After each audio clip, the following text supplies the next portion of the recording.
1605 ईस्वी में मुगल बादशाह जहांगीर ने शहजादे परवेज के नेतृत्व में लगभग 50,000 की फौज मेवाड़ के विरुद्ध भेजी। परवेज ने मांडल के शाही थाने पर आक्रमण करके इस इलाके को जीत लिया। यहाँ देवगढ़ के रावत दुदा के पुत्र अचलदास चुंडावत बहादुर से लड़ते हुए वीरगति को प्राप्त हुए। इसके बाद परवेज की फौज चित्तौड़गढ़ दुर्ग की तरफ रवाना हुई। परवेज ने चित्तौड़गढ़ दुर्ग के मुगल किलेदार के स्थान पर मेवाड़ के महाराणा उदय सिंह व रानी धीरबाई भटियाणी के पुत्र सगर सिंह को वहां का किलेदार नियुक्त किया। सगर सिंह जगमाल का छोटा भाई था और महाराणा अमर सिंह का काका था। सगर सिंह की मेवाड़ में बहुत निंदा हुई। इसका वर्णन समकालीन सदी के ग्रंथ राणा रासो में लिखा है। राणा रासो में लिखा है कि बादशाह ने सागर को राणा बनाकर चित्तौड़ सौंप दिया। चित्तौड़ उसके अधीन करना ऐसा लगा मानो सिद्धपीठ आश्रम को सुना देखकर कोई सामान्य जन वहां आकर सो गया हो। सभी ने यही कहा कि यह तो ऐसा हुआ जैसे कोई मूर्ख अपनी अंगूठी से रत्न को निकालकर उसकी जगह कांच लगवा ले। राणा रासो में आगे वर्णित है कि सगर को उसी प्रकार राणा बनाया गया जैसे पूर्ण स्त्री मूल्यवान कर्णाभूषण को छोड़कर उसकी जगह अपने कान में तिनके के सिंकों का उपयोग करती है। जैसे वणिक जर खरीद गुलामों द्वारा अपनी पूंजी में वृद्धि करता है, उसी प्रकार बादशाह ने मेवाड़ के लोभ में सगर को राणा बनाया। चित्तौड़ की गद्दी पर सगर के बैठने से सारा संसार कांप गया। मेवाड़ के साथ ही हिंदू धर्म नष्ट हो जाने के भय से सब भयभीत हो गए।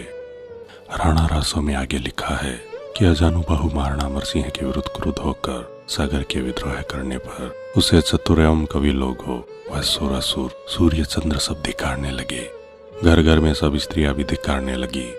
उसी प्रकार नर व नाग सब उसकी निंदा करते हैं। उस सगर का कुयस चारों दिशाओं में फैल गया है। यहाँ तक कि मुगल सेना में जो भी हिंदू वीर थे वे भी सागर की निंदा कर रहे थे। जहांगीर के निर्देशानुसार परवेज ने सगर को मालवे का थोड़ा सा टुकड़ा चित्तौड़, हुलिया, बेगू, सादड़ी, बागोर, खेराड़, आंतरिक, कपासन आदि प्रज्ञे दे दिए। ऐसा करने के पीछे जहांगीर का मकसद था कि मेवाड़ के सामंत महाराणा अमर सिंह का साथ छोड़कर सागर के सामंत बन जावे। लेकिन मेवाड़ के सामंतों और प्रजा ने सागर का साथ कभी नहीं दिया। कुछ को छोड़कर सभी ने महाराणा अमर सिंह को अपना महाराणा स्वीकार किया। इस समय बदनौर, हुडा, जहाजपुर, मांडलगढ़, मांडल आदि इलाकों पर मुगलों का अधिकार हो चुका था। महाराणा अमर सिंह जी के रुतबे का अंदाजा इसी बात से लगाया जा सकता है कि इस वक्त उनके पास मेवाड़ का पहाड़ी इलाका व उदयपुर के अलावा कुछ न था। फिर भी उन्होंने मेवाड़ की प्रजा और सामंतों को अपने पक्ष में बनाए रखा। कई मौके आए जब सामंतों की जागीरें बादशाही खालसे में शुमार हो जाने के बाद भी सामंत महाराणा के साथ ही खड़े रहे। चित्तौड़ की गद्दी पर बैठे सगर ने चित्तौड़ में नए उमराव बनाना शुरू किया। इस प्रकार सगर ने एक तरह से मेवाड़ के भीतर ही मेवाड़ के शत्रुओं को खड़ा करना शुरू कर दिया था। जहांगीर की तरफ से सगर को यह निर्देश दिया गया था कि जो इलाका महाराणा अमर सिंह का है धीरे धीरे उस पर भी अधिकार करो, लेकिन सगर ऐसा न कर सका।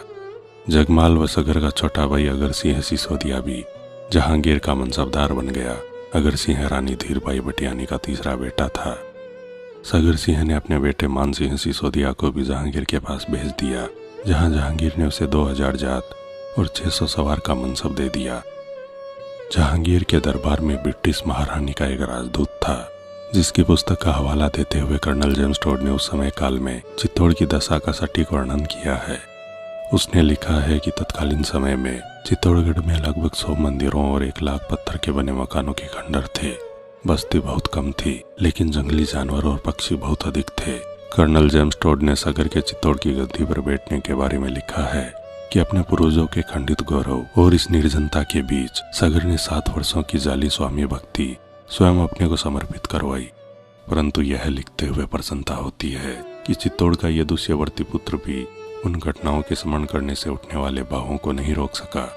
जेम्स टोड आगे लिखता है कि सगर यद्यपि अपने भतीजे महाराणा अमर सिंह को चित्तौड़ से अलग रखने के लिए चट्टान सा दृढ़ हो गया, परंतु जिन वीरों ने चित्तौड़ की रक्षा के लिए अपना जीवन दे दिया था, उनकी टोडियों से उठने वाली निःशब्द निंदा को सहने में वह असमर्थ रहा। जेम्स टोड आगे लिखता है कि राजाओं के समूह को पराजित करने की स्मृति में खड़ा किया गया विजय स्तंभ सगर की अपकीर्ति का स्मारक हो गया। वह किले की विस्तृत भूमि में से 1 उंगली बराबर जमीन से भी बिना ऐसे अवशेषों को पार किए नहीं निकल सकता था जो उनके पूर्वजों के महान कार्यों और स्वयं सगर की अयोग्यता से उसे अवगत कराता रहता था। 28 दिसंबर 1605 ईस्वी को आगरा के किले में एक घटना घटी जिसके बारे में जहांगीर ने अपनी आत्मकथा तुजू के जहांगीरी में वर्णन किया है। जहांगीर लिखता है कि आमेर के कुछ कछुआओं ने मेरे खिलाफ बगावत कर दी थी। इनके नाम अभयराम, विजयराम और श्यामराम थे। ये राजा भगवान दास के पोते व अखेराज के पुत्र थे। ये सब अपने परिवार समेत आगरा में रहते थे। जहांगीर आगे लिखता है कि अभयराम की एक बात मुझे पता चली कि वो महाराणा अमर का ताबेदार बनने के लिए मेवाड़ जाना चाहता है। जब मेरे सैनिकों ने इनसे कहा कि अपने हथियार उतारो तो इन्होंने इनकार कर दिया और लड़ने के लिए तैयार हो गए। मैंने अपने महल के चौक में अभयराम समेत उन तीनों भाइयों को कत्ल करवा दिया। अभयराम के 2 और साथी भी लड़ने आए जो कत्ल हुए। इस घटना के समय जहांगीर के कई हिंदू सिपाही सालार भी वहां उपस्थित थे, परंतु किसी का साहस न हुआ इस हत्याकांड को रोकने का। इस घटना से मालूम होता है कि मुगल अधीनस्थ हिंदू, चाहे वे बड़े पद पर व मनसबदार ही क्यों न हो, बादशाह के आदेशों के सामने सभी नतमस्तक थे। इस घटना के बाद कोई भी प्रतिशोध नहीं लिया गया और अगले दिन सभी इस तरह भूल गए जिसे कुछ हुआ ही न हो। दोस्तों, अदम्य वीर महाराणा अमर सिंह जी के इतिहास से जुड़ा यह 12वां भाग आपको कैसा लगा?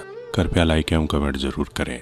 मैं विजय राठौड़ जल्द लौटूंगा इतिहास से जुड़े रोचक एवं रोमांचक वीडियोज लेकर। जुड़े रहें हमारे चैनल स्ट्रेंज फैक्ट्स इंडिया के साथ। धन्यवाद।